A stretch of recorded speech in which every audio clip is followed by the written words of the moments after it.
বাংলাদেশের অন্যতম প্রাচীন ও বর্ণাঢ্য ধর্মীয় উৎসব রথমেলা ফিরে এসেছে তার চিরচেনা জাঁকজমক নিয়ে। গাজীপুর সহ বাংলাদেশের বিভিন্ন অঞ্চলে আয়োজন করা হয় এই বিশাল মেলার, যেখানে লক্ষ লক্ষ মানুষ অংশ নেয়। আসসালামু আলাইকুম ভিউয়ার, আশা করি সবাই ভালো আছেন। আজকে আমরা যাব গাজীপুরের রথমেলায়, যা অনুষ্ঠিত হচ্ছে গাজীপুরের জয়দেবপুর রাজবাড়ি মাঠের খুবই কাছে। মেলায় যেতে হলে আপনাকে গাজীপুরের যে কোনো প্রান্ত থেকে প্রথমে চলে আসতে হবে গাজীপুর চৌরাস্তা, সেখান থেকে জয়দেবপুর রেলগেট এবং সেখান থেকে রথমেলা।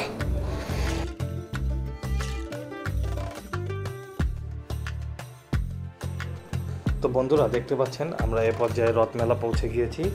তো মেলায় কি কি আছে চলেন ঘুরে দেখা যাক।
তো ভিউয়ার্স, এ পর্যায়ে আমার মনে হচ্ছে আমি কেন মেলায় এসেছি এটা আসলে নিজেই জানি না, কারণ এখানে শুধুমাত্র মেয়েদের জিনিসপত্র আর বাচ্চাদের জিনিসপত্রই আমি দেখতে পাচ্ছি। আর মেলায় মানুষজন দেখে আপনারা বুঝতেই পারতেছেন যে এত পরিমাণ মানুষ, মনে হচ্ছে গাজীপুরের সব মানুষই আজকে মেলায় চলে এসেছে।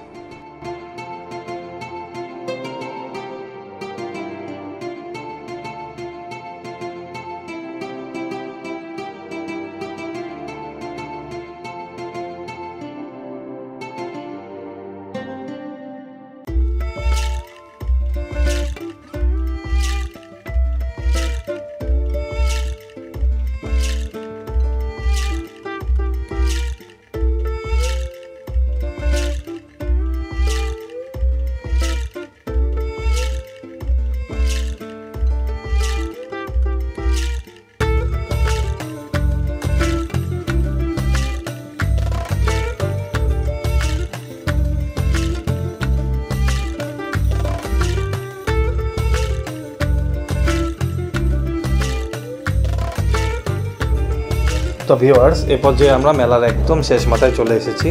এখানে বাচ্চাদের খেলাধুলার বেশ কিছু ব্যবস্থা ছিল। সো প্রথমেই দেখতেছি এটা হচ্ছে বড়দের খেলা, যদিও কিন্তু আমার খুবই পছন্দের একটা খেলা।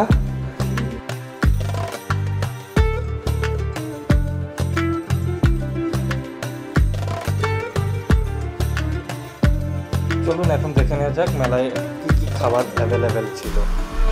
তো এগুলো যদিও সব মেলায় কম বেশি অ্যাভেলেবেল থাকে, এই জন্য আমি এখান থেকে কিছুই ট্রাই করিনি।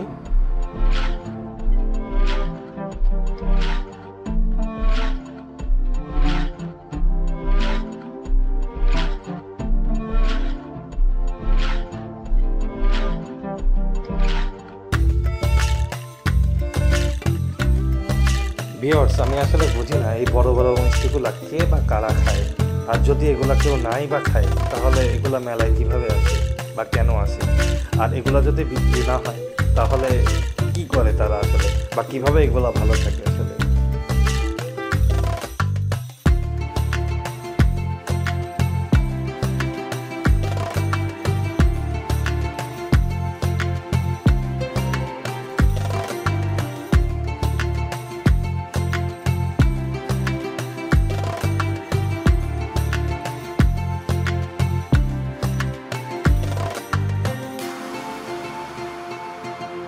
তো ভিউয়ার্স, এ পর্যায়ে আমি আমার জন্য গোলা আইসক্রিম নিয়ে নিয়েছি, যেটা আমি সাধারণত যেখানে যাই বা যেখানে দেখি সেখানেই খাই। কেন খাই কি বৃত্তান্ত এত কিছু জানি না, জানি বরফ গোলার রং খাচ্ছি, কিন্তু তারপরেও খাই।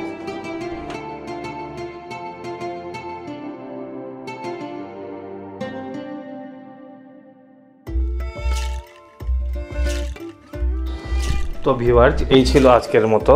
পরবর্তী ব্লগ দেখার জন্য লাইক, শেয়ার, সাবস্ক্রাইব করে পাশে থাকুন। ধন্যবাদ।